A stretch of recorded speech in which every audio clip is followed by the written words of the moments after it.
What's going on, boys and girls? Today we're going to start our pre-calculus, our calculus prep, really. The first topic is factoring. Have four different types of factoring problems. The first one is just GCF, that's a common factor. Next one is trinomial factoring, so that'd be the AC method, smiley face method, magic method. Grouping would be if you take something out of the first two, something out of the second two, usually it's done with four terms, and difference of squares or cubes is a formula. Okay, got five examples. Two of them will go really quickly. Third, three and four will kind of go slow. So since we have four terms here, what can I take out of the first two? What can I take out of the second two? So y squared out of this, I'm left with y minus 3. Here, I'm left with taking out a negative 4, so I have y minus 3. Then I have y minus 3 doesn't match. And then y squared minus 4. Now, however, I can actually factor y squared minus 4 to y plus 2 and y minus 2. So that's my answer for letter A. On letter B, I really only have two terms, so we're just going to look at GCF. So I can take out an x minus 1 out of both of those and an x minus 2 out of both of those. So then what I'm left with is an x minus 2 minus an x minus 1. And what we need to do there is combine those. So it's going to be x minus 2 minus x plus 1. So the x and negatives cancel out, so I get x minus 1, x minus 2, and then negative 1. And don't go any further than that.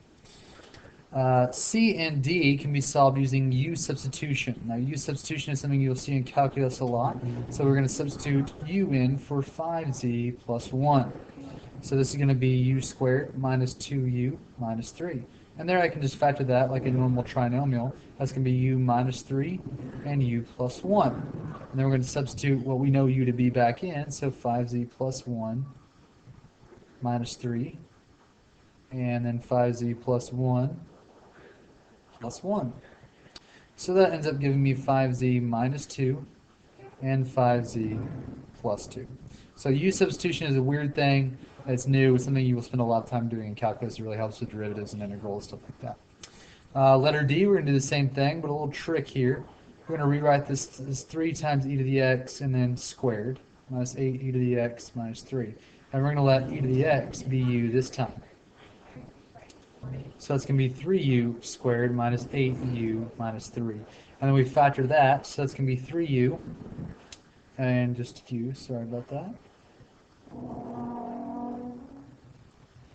And then factors of negative 3 that add up to negative 8. If we do this whole method, that would give us negative 9. Factors of negative 9, that's negative 8, would be negative 9 and negative 1. So let's skip that part, and we'll go 3u minus 9 and 3u, sorry, should be plus 1. So we can divide both of those by 3, and so I get u minus 3 times 3u plus 1. And then we substitute. We take what we know u to be back in. So it's going to be e to the x minus 3 and 3 e to the x plus 1. Boom. So the u thing, that's really the only new piece of the puzzle.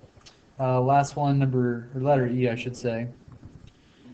Just GCF. What can we take out of every single thing? We can take a 5, we can take an x, we can take an x minus 3 cubed, and a 2x plus 1. So now what I'm left with is an x and a x minus 3. On this one, I'm left with a 2 and a 2x plus 1. So distribute, do all your fun stuff there, and combine like terms.